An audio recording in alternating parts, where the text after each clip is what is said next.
Amigos, bienvenidos a su programa de Reavivados por su Palabra. Hoy estaremos estudiando el libro de Números, el triste capítulo 20. Como siempre, antes de iniciar nuestro estudio, vamos a orar. Buen Dios, ayúdanos a aprender que nuestra vida no se define por un solo acto que hagamos en ella, sino que tú miras el patrón de nuestra conducta, de nuestra vida, y ayúdanos también a entender la importancia que como líderes ejercemos en los demás. En Jesús. Amén. Capítulo 20 de Números es un capítulo que, como dije hace un momento, es triste. Y es triste porque, en cierta forma, podríamos titularlo La caída de los gigantes. Vamos a ver cómo el capítulo está enmarcado en un contexto de la muerte de los grandes líderes del pueblo de Israel. Además de que, aunque no se narra propiamente la muerte de Moisés, eso nos tocará esperar un tiempito que serán los capítulos que nos restan de Números y los capítulos de todo el libro de Deuteronomio para llegar allá. Sin embargo, vamos a notar cómo, a pesar de que Moisés no muere, también en cierta forma, una forma metafórica, cae. Entonces, por eso hablo de que el capítulo es en cierta forma la caída de los gigantes. Además de eso, esto es como de forma general, un aspecto bastante importante e interesante del capítulo 20 es que antes de entrar propiamente en el estudio hay que entender que en el libro de Números la cronología a veces no percibimos que se puede mover de una forma muy rápida o de una forma muy lenta. Es decir, los primeros capítulos del libro de Números en cierta forma están en el mismo rango temporal de Levítico, están en el mismo rango temporal de Éxodo, de cierta porción de Éxodo. Entonces, aquí hablaríamos de que hay una sincronía entre estas porciones del Pentateuco. Pero hay porciones que avanzan la narrativa y que en ese avance de la narrativa, ese avance se da supremamente rápido. Entonces, de un capítulo del texto bíblico a otro capítulo pudieron haber pasado muchos años. Y eso lo vamos a experimentar también en el capítulo 20. El primer versículo es el primer evento triste, ¿no?, que encontramos. Porque dice que cuando los hijos de Israel, toda la congregación, llegaron al desierto de Sin en el mes primero, el pueblo se quedó en Cades y allí murió Miriam y allí la sepultaron. Entonces Miriam era la hermana de Moisés, de Aarón, y de hecho ya la habíamos visto previamente en la narrativa cuando ella decidió criticar a Moisés y cuando decidió tener aspiraciones que sobrepasaban las de su rol dentro del liderazgo del pueblo de Israel. Si bien nosotros estamos acostumbrados a pensar en Moisés como la única persona que gobernaba o que lideraba el pueblo de Israel, en realidad el rol de Aarón es también supremamente importante y el rol de Miriam jugó un rol de esos roles que ocupan las personas pero que a veces no son tan prominentes y que a veces sencillamente son esos caracteres secundarios que están en todas las historias, que sin ellos la historia no pudiese desarrollarse, pero que usualmente nosotros los lectores no nos damos cuenta de ello. Entonces Miriam es uno de esos personajes. Y dice el texto que en el versículo 1 que entonces Miriam muere allí y la sepultan allí en el transitar hacia el desierto. Es decir, que Miriam, una de las líderes del pueblo de Israel, una de las personas que tenía una responsabilidad dentro del mantenimiento del pueblo, una de las personas que soñaba y anhelaba ver la promesa cumplida con que el pueblo de Israel entrase a la tierra de Canaán, ahora muere. Ahora muere sin poder ver lo que sus ojos tanto anhelaron, ¿no? Entonces, primera líder que cae. Luego el texto sigue diciendo, y viene una historia bien conocida, dice que no había agua para la congregación, se juntaron contra Moisés y Aarón otra vez. O sea, el pueblo de Israel no aprendía, y el pueblo de Israel ya en esta época, sencillamente cada problema que surgía, la actitud que tenían frente al problema era una actitud de queja. Y el pueblo dice que peleó contra Moisés y le habló diciendo: ojalá hubiéramos perecido cuando nuestros hermanos murieron delante del Señor. Claramente aquí estamos viendo que este episodio que se narra está en el marco temporal de las mismas personas de la generación que sale de Egipto, porque ellos hablan de ojalá hubiéramos perecido cuando nuestros hermanos murieron delante del Señor. Esta frase de nuestros hermanos está haciendo referencia a la rebelión de Coré, Datán y Abirán, y cuando entonces el Señor destruye esta rebelión, que también se desata una plaga en el pueblo. Entonces, si esta generación no hubiese sido la generación que sale de Egipto, no le hubieran dicho el momento en que nuestros hermanos mueren, sino que ellos hubieran hablado de cuando nuestros padres murieron. Entonces, esto nos muestra que estamos en el mismo plano temporal de la narrativa o que estamos hablando con las mismas personas que salieron de Egipto, que tuvieron problemas, que ponían problemas, que criticaban a Moisés y Aarón, que querían usurpar el liderazgo. Estamos ante las mismas personas. Y entonces otra vez dicen, ¿por qué pues has traído el pueblo del Señor a este desierto para que nosotros y nuestros animales muramos aquí? Y ellos empiezan a quejarse. Y es muy curioso porque el punto de ahorita de que estas son las mismas personas que habían estado con, o que habían conocido a Coré, que habían conocido a Datán y a Abiram, nos muestra que cada vez que enfrentaba una dificultad el pueblo de Israel, esta generación lo único que hacía era quejarse. Y lo único que hacía era, ¿por qué nos sacaron de Egipto? Nosotros queremos volver a Egipto. O llévennos a Egipto. Es que ¿para qué estamos aquí muriendo, no? Y nosotros vemos que, si bien es cierto, Dios les había prometido que los iba a llevar a la tierra de Canaán, y si bien es cierto, Dios les había dado continuas muestras de que Él estaba con ellos y de que iba a cumplir su propósito, nunca nadie dijo que el camino iba a ser fácil, y nunca nadie dijo que sencillamente Dios iba a enviar un helicóptero y iba a transportar el pueblo de Egipto directamente a la tierra de Canaán. O sea, esto tiene un proceso, y en el proceso se van a encontrar con cosas difíciles. Las promesas de Dios tienen un proceso para que se cumplan, y en ese proceso vamos a experimentar frustración, vamos a experimentar duda, vamos a experimentar problemas, y entonces es aquí donde se demuestra la fortaleza de carácter. Y el pueblo de Israel lo único que hacía era quejarse, y entonces no tenemos agua, y entonces llega Aarón y Moisés, y van donde el Señor y les dicen, Señor, no hay agua, ¿qué hacemos? Bueno, yo les voy a dar agua, pero ustedes van a hablar a la roca para que ella les dé agua. Es curioso porque en el libro de Éxodo, recién el pueblo sale de Egipto, nosotros tenemos un episodio también muy similar a este, donde también no había agua, el pueblo empezó otra vez a quejarse de que no había agua, y en esta ocasión Moisés golpea la roca y de la roca emana agua, ¿no? Entonces el pueblo de Israel ya sabía, Moisés ya sabía, Aarón ya, todo el mundo sabía que Dios era capaz de proveer agua aún en el desierto. Pero aquí otra vez ante la dificultad lo único que hacen es quejarse y quejarse y quejarse.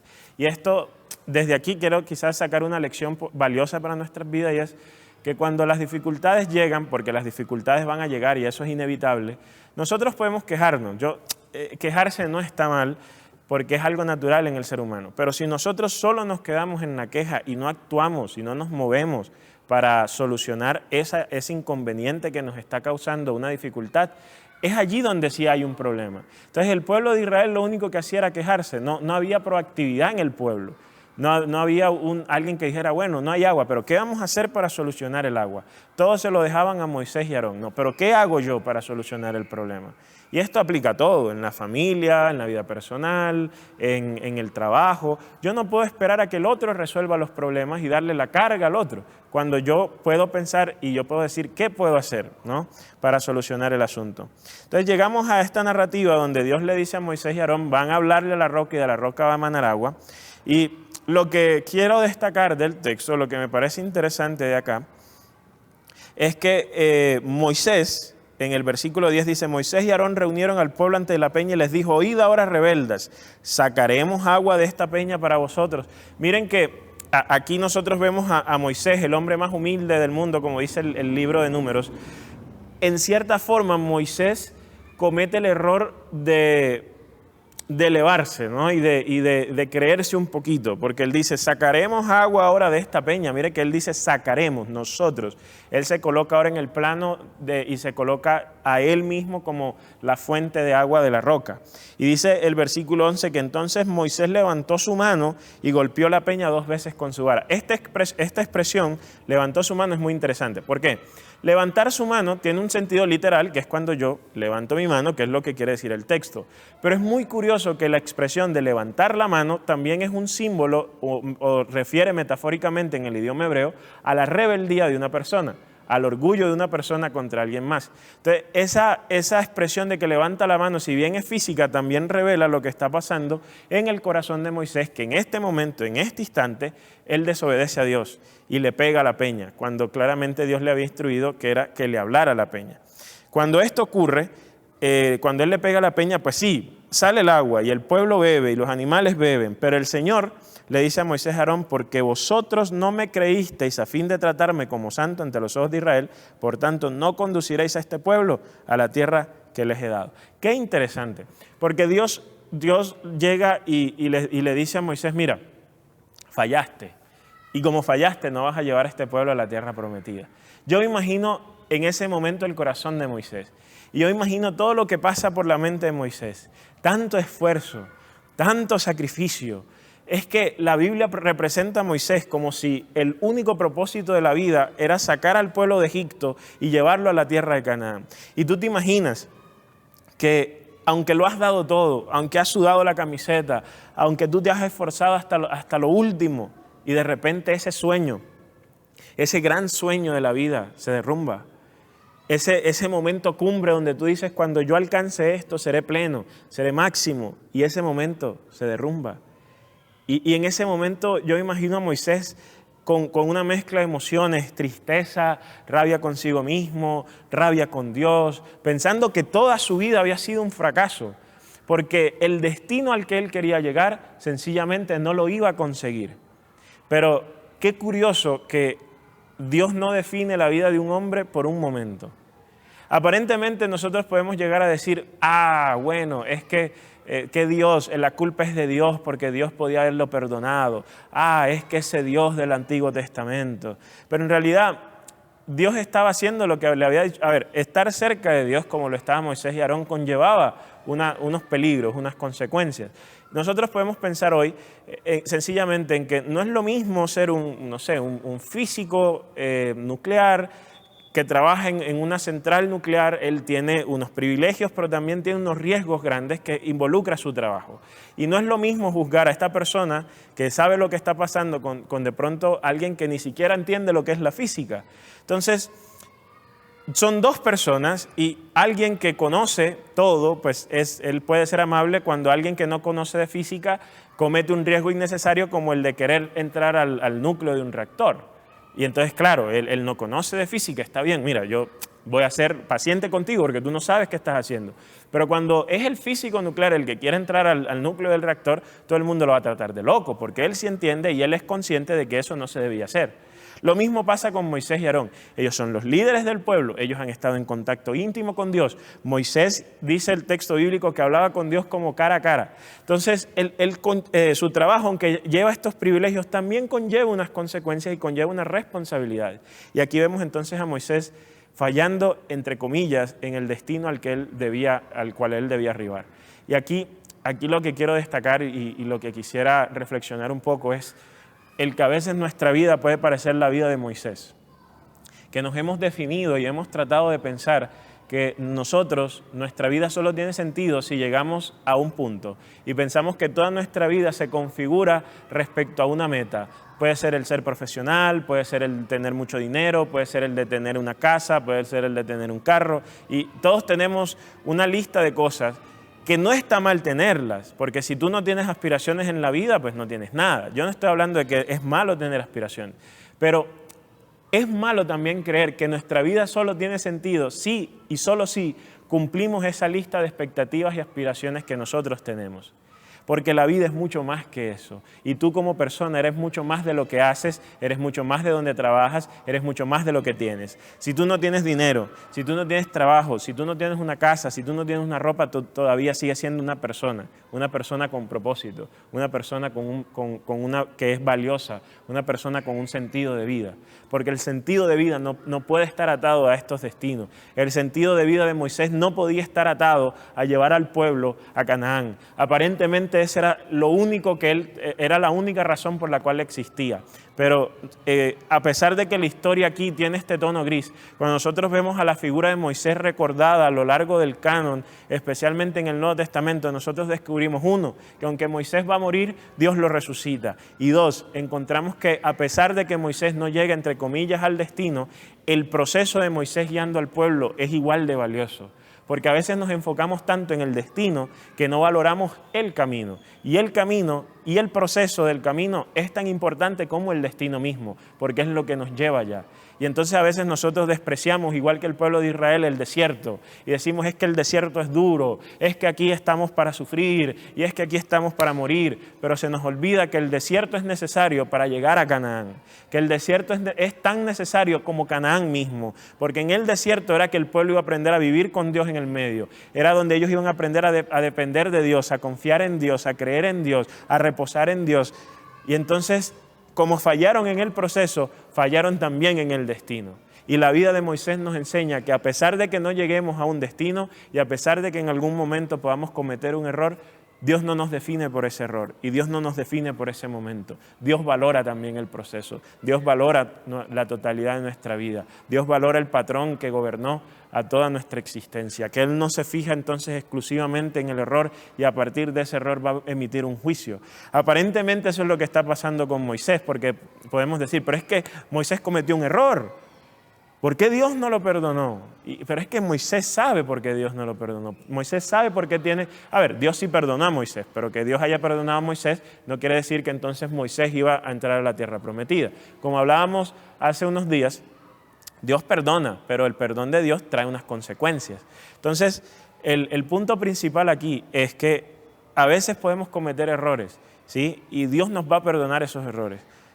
Y a veces tenemos que lidiar con las consecuencias de esos errores. Pero eso no quiere decir que Dios desprecie el proceso que nosotros tenemos o que Dios desprecie todo lo que nosotros hayamos hecho. Aprende a valorar el camino, aprende a valorar el desierto, tanto como quieres aprender a valorar Canaán. Luego viene una porción interesante en el capítulo 20, que es cuando dice que el pueblo de Israel quería pasar por en medio de Edom y básicamente Edom se niega. Edom en el texto bíblico se dice que desciende de Ismael y entonces el pueblo de Israel descendía de Isaac y los edomitas descienden de Ismael. Ustedes recordarán que Isaac y Ismael ambos son hijos de Abraham y por lo tanto los pueblos de Edom y de Israel dentro del contexto bíblico son hermanos, ¿sí? Deberían haber sido pueblos hermanos y entonces Edom le niega el paso a Israel a través de sus tierras y esto obliga a que Israel haga un desvío en su camino por el desierto. Y aquí nosotros tenemos una enseñanza acerca de la hospitalidad. A ver, el pueblo de Edom le dice al pueblo de Israel que no pueden pasar por el medio porque, claro, imagínate a 2 millones de personas pasando por el medio de tu tierra, en cualquier momento la guerra podía estallar y entonces la gente podía morir y de tus tierras se podían aprovechar el pueblo de Israel. Entonces, para que no pasara eso, pues Edom dice, yo no los voy a dejar pasar, ¿no? Hoy en día nosotros vemos quizás muchas historias donde ser hospitalarios o donde ser amable termina siendo perjudicial para aquel que es amable. Y de hecho, Edom muchas veces va a ser castigado en el texto bíblico, no solo acá, sino también en los profetas, por la falta de amabilidad que le mostró al pueblo de Israel en momentos de dificultad. Yo no te voy a decir cómo puedes ser tú amable y cómo puedes ser tú hospitalario. Lo único que te podemos decir, de acuerdo a lo que dice el texto, es que cuando alguien está en necesidad, nosotros deberíamos hacer todo lo posible en nuestras manos para ayudarle, no hacer como hizo Edom. Por último, nosotros vamos a encontrar al final del capítulo 20 la muerte de Aarón. Aquí en este pasaje acaba de saltar unos cuantos años, porque Aarón muere ya casi cuando el pueblo de Israel efectivamente va a entrar en Canaán. Es decir, cuando toda la generación del desierto muere, ahí más o menos también muere Aarón. Y es supremamente interesante porque, bueno, el texto bíblico dice que Aarón y Eleazar, su hijo, suben a la montaña con Moisés. Moisés toma la vestidura de Aarón todavía vivo y la coloca sobre Eleazar. Y entonces, después de esto, Aarón muere. Y es Moisés quien entierra a Aarón y no su hijo. ¿Por qué? Como hemos visto en el capítulo anterior, en el capítulo 19, la contaminación que se deriva del cadáver es una de las formas de contaminación más profundas que hay en todo el sistema de pureza israelita. Entonces, el sumo sacerdote, como persona que era la persona que más cerca estaba de Dios, no podía arriesgarse a estar contaminado con muerto, porque esto significa traer la muerte ante el dador de la vida y por lo tanto amenazaba la presencia de Dios en el santuario. Entonces, por esta razón, las vestiduras, para que no se contaminaran, porque si Aarón moría, las vestiduras que él portaba también se contaminaban. Entonces, las vestiduras son pasadas a Eleazar estando él vivo, y por eso es Moisés quien entierra a Aarón, porque si el sumo sacerdote Eleazar, el hijo de Aarón, lo enterraba, él entonces se iba a contaminar con muerto, y él no podía ejercer sus labores de sumo sacerdote. ¿Cuál es la enseñanza de todo esto? 2 enseñanzas principales. Una, por un lado tenemos el hecho de que la continuidad de Eleazar como sumo sacerdote era la seguridad que tenía el pueblo de Israel de que al tener un sumo sacerdote, Dios iba a seguir estando en medio del pueblo de Israel y que el pueblo de Israel seguía teniendo a un intercesor en el santuario que lo representaba ante Dios. Entonces, el el poner las vestiduras de Aarón y el rol de sumo sacerdote sobre Eleazar garantizaba que Dios seguía siendo el Dios del pueblo de Israel y que lo seguía conduciendo. Segunda lección, Aarón muere. Qué momento triste en la historia de Israel. De hecho, el texto dice que el velorio de Aarón y el dolor por Aarón duró 30 días, un mes, ¿no? Para expresar la importancia y el rol tan protagónico que tuvo Aarón en toda la narrativa. Es muy curioso porque la labor de Aarón, si bien fue muy importante, es a veces menospreciada. Y es menospreciada porque todo el mundo se concentra en Moisés, pero si tú haces una búsqueda y una lectura cuidadosa, usualmente cuando dice el texto bíblico Moisés, también dice Aarón al lado. Usualmente Moisés y Aarón iban de par en par, iban los dos juntos, haciendo lo que Dios les mandaba en el momento. Y Aarón nos enseña que a veces tu ministerio, tu vida no puede ser la más protagónica, no puede ser aquella que atrae todas las cámaras. Pero, sin embargo, tu vida y lo que tú haces, como en el caso de Aarón, es supremamente importante. Si Aarón no hubiese sido elegido como sumo sacerdote, sencillamente el pueblo de Israel no hubiese tenido un mediador, no hubiese tenido un representante en el santuario, no tenía a alguien que estuviera ejerciendo allí e intercediendo por el pueblo de Israel ante Dios, y Dios no hubiese tenido un canal para comunicarse con el pueblo. O sea, la labor de Aarón era supremamente importante a pesar de que no siempre atraía las cámaras. Vive una vida fiel y vive una vida importante, aun si no hay cámaras alrededor para vivirla. Que Dios te bendiga.